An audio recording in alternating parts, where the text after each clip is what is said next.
BSN's Motoring 95 is brought to you by Quaker State. Quaker State, the intelligent oil for longer engine life. And Midas. For brake, exhaust, suspension, and steering service, trust your car to Midas.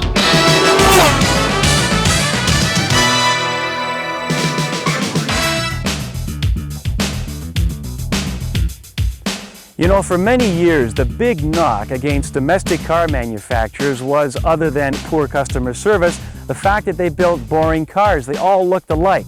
Well, the Japanese taught them about service, and then Chrysler, just trying to survive, proved that with a little imagination, a domestic car maker could win back the customer. Well, Chrysler's success, of course, put pressure on Ford and General Motors to respond, and they did. The Camaro and Aurora, just two examples from General Motors. Well, this week we're in Arizona, and this is the site of General Motors' hot weather proving grounds. And they have chosen this site to introduce a brand new nameplate and a brand new member to the GM team. About 60% of Canadian car buyers are looking for a small car. And that market accounts for about half the sales of General Motors Canada. With this in mind, General Motors chose its Arizona Hot Weather Test Center to introduce its fresh new small car lineup for the year 1995. And this is a big year for us in that market. We have the new Cavalier and Sunfire, traditionally the best-selling car in Canada, and we think the new models will be even better. As well, Metro and Firefly, which are important to Canada, not just for the product, not just because they are the best fuel economy vehicles in the market, but also because they're built in Canada at our CAMI facility in Ingersoll. In the small car market, there's really three different groups. There's the group who really want the most affordable car possible, and that's what's most important to them. Then there's the largest group, which want value, but they also want some styling. They want a car that's fun to drive, that's appealing to look at. And then there are the ones we call the near sports car folk, and they're the ones that like the economy, like the small car, but want it to look like a hot car too. They want to have some fun with it. The Cavalier Z24 and the Sunfire GT should fit that fun sport category.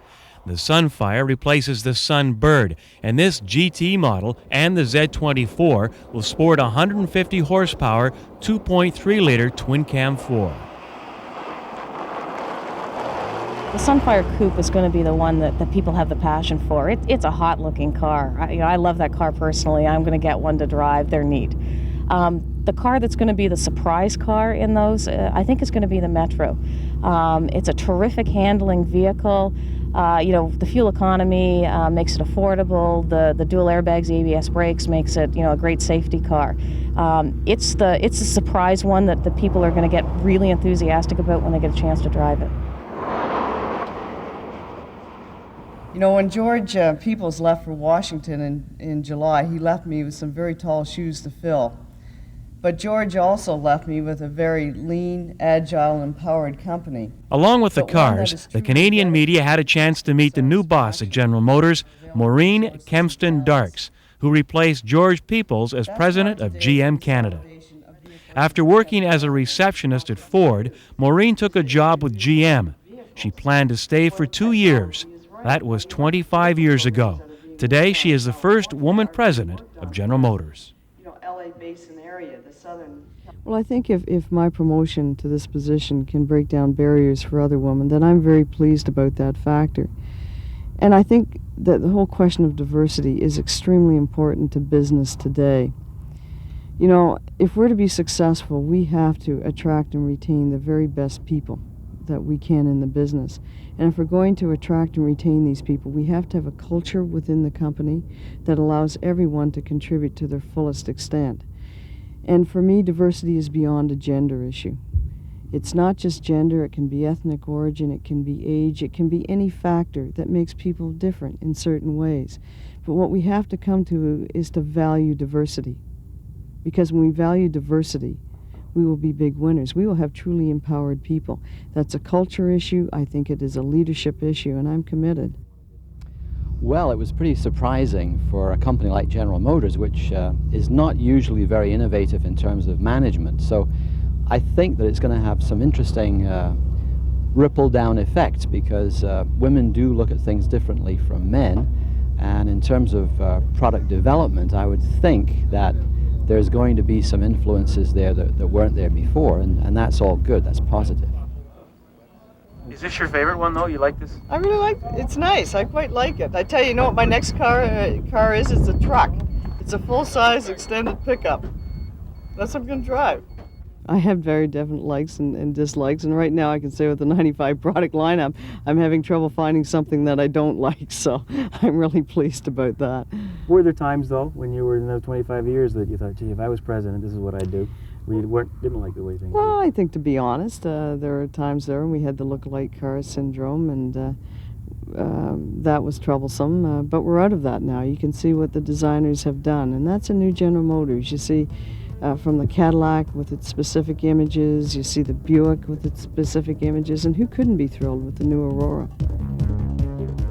Well, it's kind of interesting. They were saying in some of the presentations that now they have a kind of a ladder of product, you know, starting down at the entry level with the Metro and going all the way up. And it reminded me that that's how the company was formed in 1920 by Alfred P. Sloan. The whole idea was that you created a family of vehicles, starting with Chevrolet at the bottom and working your way up to Cadillac. And now they seem to have kind of refound that philosophy, and it works very well.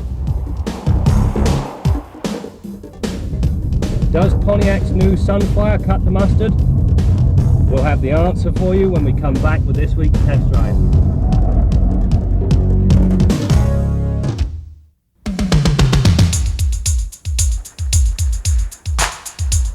Test Drive with Graham Fletcher. This week on Test Drive, we're in Canyon Lake, Arizona to put this all-new vehicle through. This is the Pontiac Sunfire, and it replaces the Sunbird in GM's lineup. Now, believe it or not, this is just the second generation of GM's popular J cars since their introduction in 1982. The new Sunfire is aimed squarely at young professionals who are looking for a sporty car that is fun to drive. The key competition coming from the Honda Civic, Toyota Corolla, the Protege, as well as Chrysler's Neon and Ford's Escort. Tough competition indeed, although the refinements and improvements should stand this car in good stead. The powertrain in our tester featured a 2.2-litre engine matched with a 3-speed automatic tranny. During my time with the Sunfire, the 120 horses and 130 pounds-feet of torque provided adequate performance.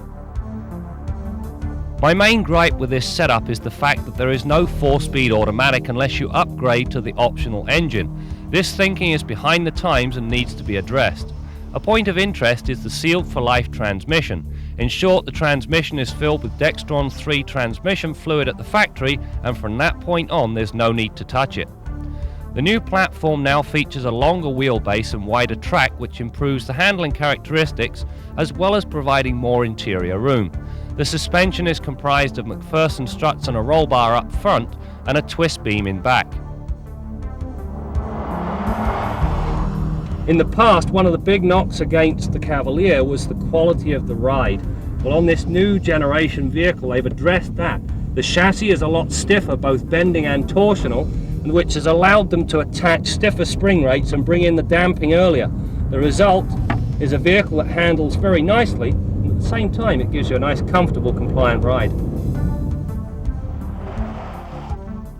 The brake system is comprised of front discs and rear drums, with GM's own Delco 6 ABS system being standard fare. During the brake test, the Sunfire came to rest in 114 feet from 80k. The item worthy of note is the pedal. Unlike other GM products, it has a crisp, positive feel. Nice one, GM. The base 14-inch Conquest tyres were specifically designed by Goodyear for the new Sunfire and Cavalier. During the test, they performed persistently below par. The problem is that understeer is quick to show up, and on the highway they are noisy. Take my advice, avoid the Goodyears and invest in the larger 15-inch BF Goodrich tyres. They make a world of difference.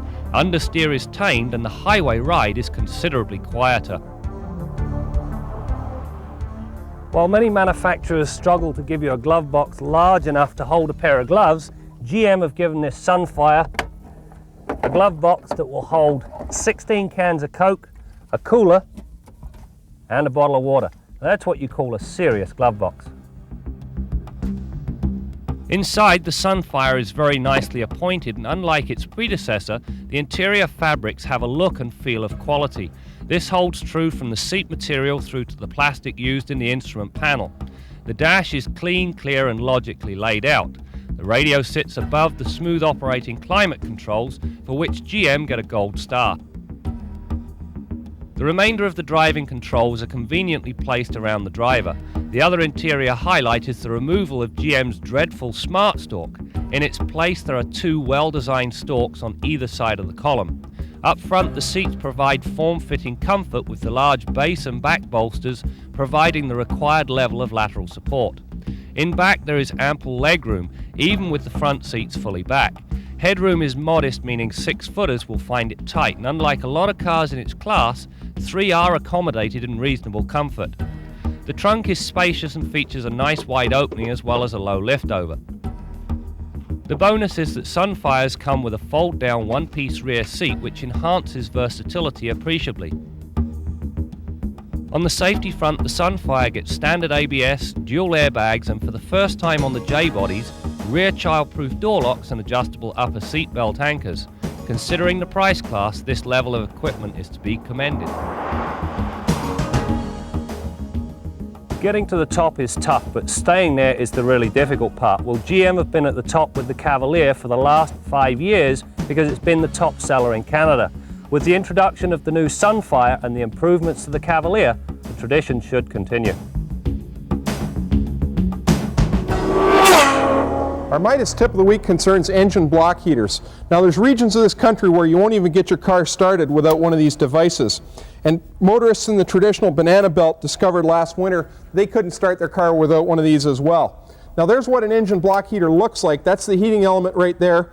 This part is inserted in the engine block and warms the coolant. Looks like the heating element in an electric kettle. There's a rubber seal to keep the coolant in, and the block heater cord plugs in here and you drape the cord up through the grill. You'd be surprised how many new cars come with these already installed from the factory. So have a look around under the hood. You may find this cord coiled up behind the battery. But I want you to think of this block heater not only as a starting aid but as an efficiency tool as well, because it brings the engine quickly to operating temperature, saves you a lot of fuel, a lot of wear and tear in the engine, and cuts down the time when the engine is emitting its highest level of pollutants. That's that first couple of minutes.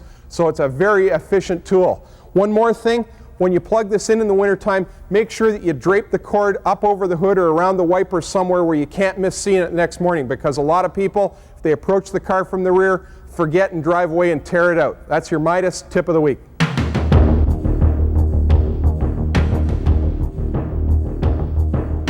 Off-Road Corner with Cam McRae. Brought to you by Land Rover, makers of Range Rover, Discovery, and Defender.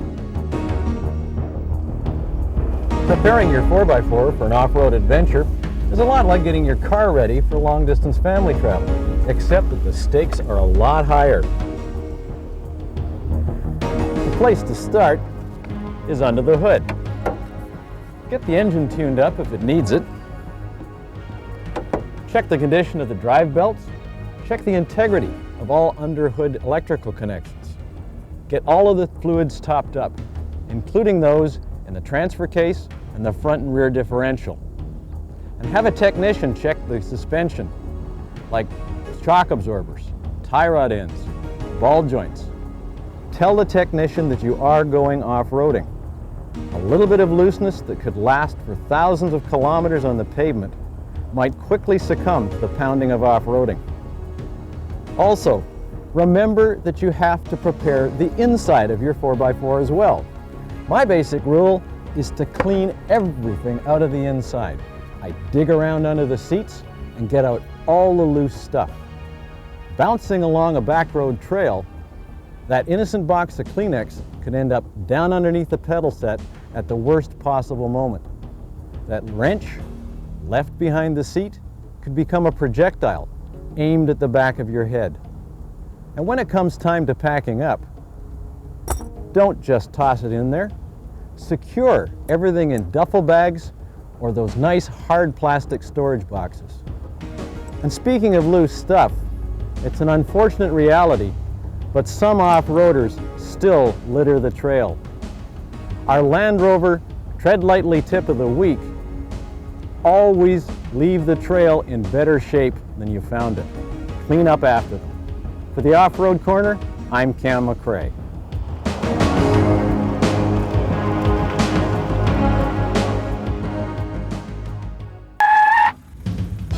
The mountains of Arizona, simply a breathtaking sight.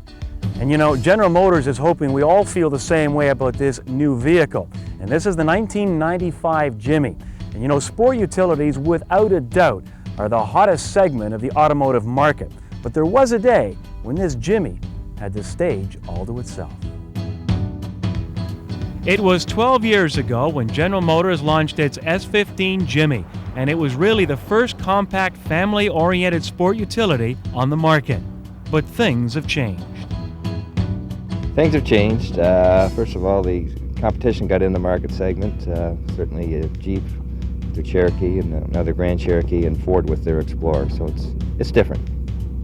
Well, we haven't really committed to a restyling in this vehicle since it was introduced in 1982, so it was due, if you will. A lot of customers wanted to see some changes in it.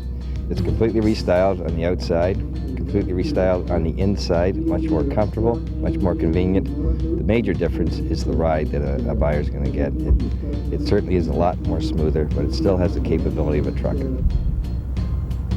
Under the hood, we have our standard 4.3 high-output V6, which gives lots of power, best power in its class, 195 horsepower. Incidentally, on a future program, Graham Fletcher will be doing a full test drive not only on the new Jimmy, but also on one of its main competitors, the Ford Explorer.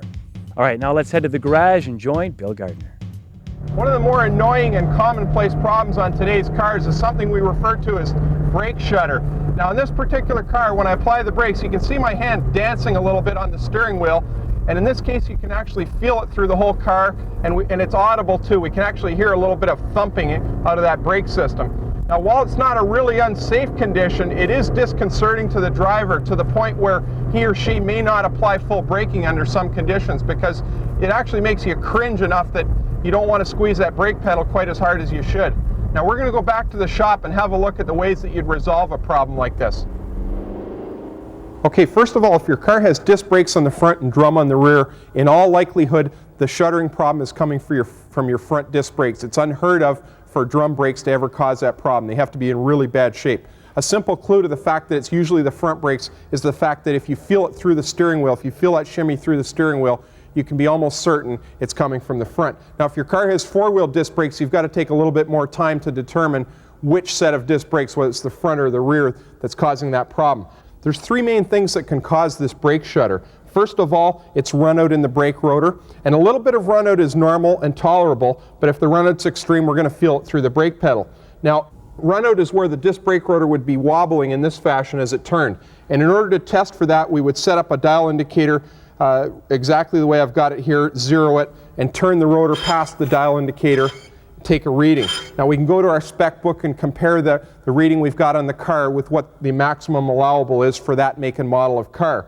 Now the second thing that can really cause brake shudder, and the most likely cause of it, is thickness variation in the rotor. In order to test for that, we're going to measure the thickness of the rotor in 4 or 5 positions around its circumference using a micrometer in this fashion.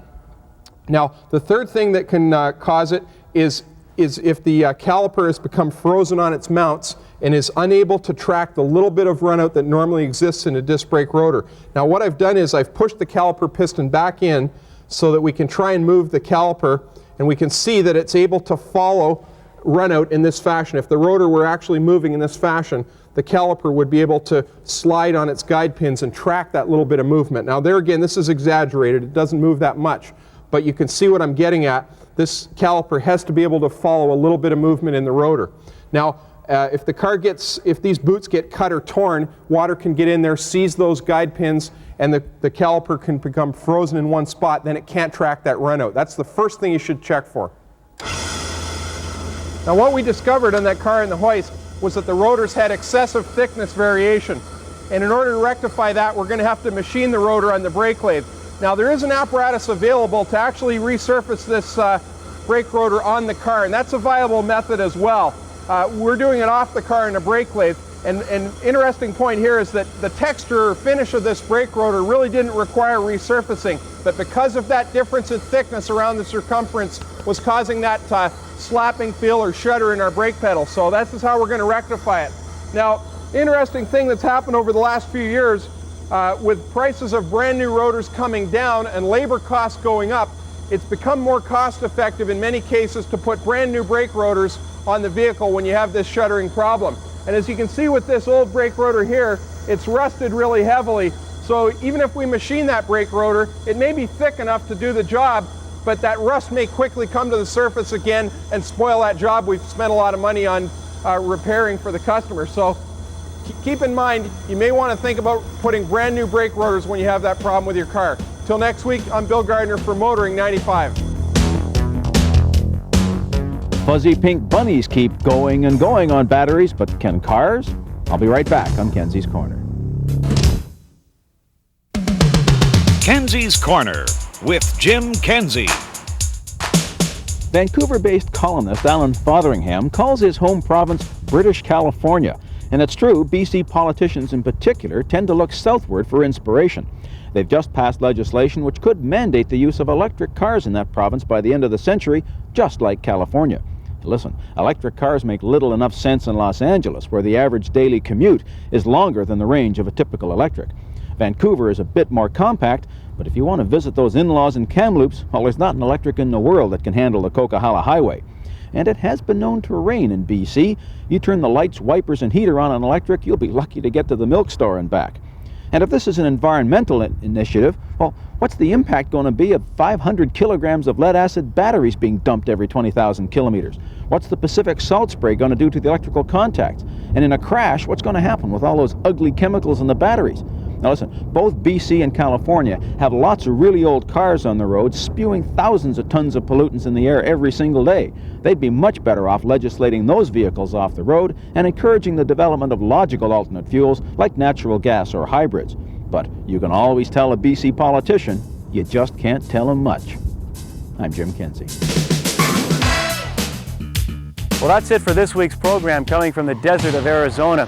You know, it's no secret that the success of Chrysler is due to the complete revamping of their product line. Well, as for General Motors, they tell us that from now until the turn of the century, they plan on introducing a brand new model every 6 months. So yes, the future looks exciting, and there's one clear winner in all this, and that's you and I, the consumer. That's it for now. We'll see you next week for more stories about cars and the people who drive. Motoring 95 is proud to introduce the first in a series of comprehensive test drive videos with an exclusive comparison of the 7 most popular minivans in North America. Graham Fletcher evaluates performance, versatility, and safety. Bill Gardner examines each van, top to bottom, front to back, and under the hood. Jim Kenzie covers showroom savvy. We'll also compare fuel economy, safety features, warranties, replacing parts, and recall history. For your copy of this exclusive comparison video, send check or money order to Motoring 95, P.O. Box 65213, Toronto, Ontario, M4K3Z2, or call 1-800-340-7607. 416 and 905 area codes, call 416-462-1504. TSN's Motoring 95 has been brought to you by Quaker State. Quaker State, the intelligent oil for longer engine life. And Midas, for brake, exhaust, suspension, and steering service. Trust your car to Midas.